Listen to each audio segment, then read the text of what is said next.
Hi everybody, Dr. Eric Cobb back with you. Hope you're having a fantastic week. People kid me all the time that that's how I always start my blogs, but I actually mean it. I hope you're having a great week. I've just got back from Copenhagen, Denmark. Taught two really fantastically attended classes, great students, had an amazing trip. And I learned something or thought a lot about something while I was there, and that's what I want to share with you today. And that's about the power of environment. Now, the reason that this is coming up in my head is that next week I'll be teaching our 9S, which is one of our advanced classes, Sustenance and Spirit course. Now, sustenance is about food and sleep and all these different things. So most people think of it as a Z-Health nutrition course, but it's really not that much about nutrition. It's about 20% nutrition and about 80% on the spirit part or the behavior part. Because I just had a great conversation yesterday with a super successful guy, owns a huge supplement business. And we're talking about working with clients and helping them be more successful. And I said, you really have to look at things in tiers, because the number one tier that everyone needs to work on is building better habits. I could come up with the best pill or food or exercise program for you, and if you can't change your lifestyle in order to use it, it doesn't matter. So in this trip to Denmark, I thought a lot about the environment, and there's a fantastic book that I'm going to put a link to at the end of this blog called Change Anything. And in that book, they talk a lot about the different elements that go into changing behavior, changing habits, and the power in one section about environment. Now, let me set the stage. Was living about a kilometer to a kilometer and a half from work every day. So every day, got up, throw my backpack on, go for a walk. Why did I do that? Because in Copenhagen particularly, everyone rides their bike or walks everywhere. They use public transportation or they walk, or as I said, they have more bikes per capita, I think, than anywhere in the world. And so it is an expected part of life there that you're more physically active. Now, why this is so important is I want you to think about some of your goals, things that you want to change in your life, and I want you to think about the current environment that you're in. Does the environment encourage the change, and does the environment support the change?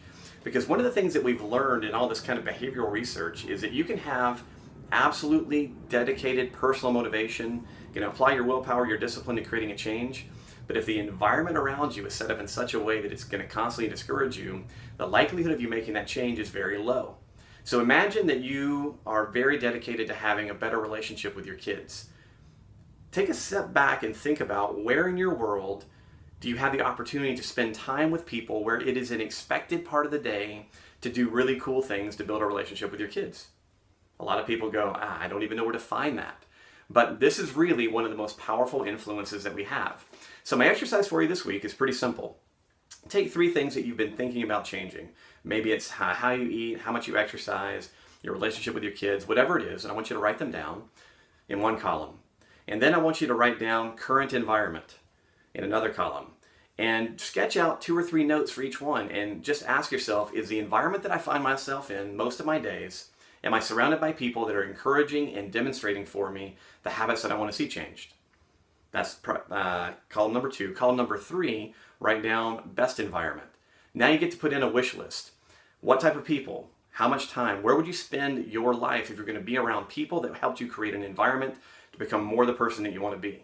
Now, I know this is a little bit of a complex thought and a little bit of a complex exercise, but it is incredibly valuable. If you think back to the major changes in your life, very often they occurred when you changed environments. Very often we run into people that go, everything changed for me when I moved from this town to this town, or when I got married, or when my wife got pregnant and I now had a reason to give up smoking. So the ideas of this blog is I really want you to be more cognizant or conscious of the environment that you live in, the environment that you're working in, and understand that you need to maybe mold and shape that a little bit to help all of your change efforts work more easily. So there's your exercise for the week. If you have questions about this, please let us know. I'm going to be changing some blog topics here pretty soon. We'll get back to some movement stuff and exercises, so that's coming up in the next few weeks. But like I said, from my perspective, one of the most serious things, most important things that we can study as human beings is how to continually shape our brains by shaping our behavior. So in other words, better habits for better lives. All right, that's it, guys. Have a fantastic week. I look forward to talking to you soon. Thanks.